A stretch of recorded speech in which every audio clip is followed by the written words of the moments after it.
sa halip na magsilbing tanod laban sa katiwalian. Si dating Ombudsman Samuel Martires pa raw ang dahilan ng korupsyon sa DPWH. Aray ko po na dapat lalapitan ng mamamayang Pilipino, lalo na kapag may nalalamang mga katiwalian doon sa mga opisyal ng gobyerno, ang mga halal ng bayan ay ombudsman. Parang ang gustong sabihin dito sa balita na ito, si Martires pa. Si Martires pa yung, kumbaga, nagkonsentidor. Di ba?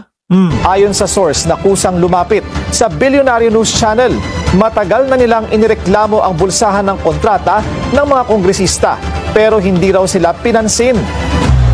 Wow. Tingnan niyo po mga kababayan, yung mga reklamo po sa ombudsman ngayon, na ngayon po ang nandiyan sa opisina ng ombudsman ay si Boying Remulla.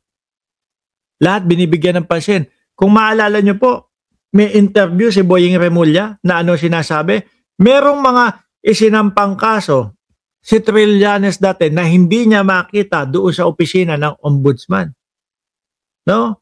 Kung sakali po, sino yung mga sasampahang kaso ni Trillanes? Di ba, mga dating Pangulong Duterte, yung mga kaalyado niya. Yan naman po yung talagang yan naman po talaga yung simula't-simula pa lang kalaban na ni Trillanes. Hindi makita yung mga papeles, dokumento, etc.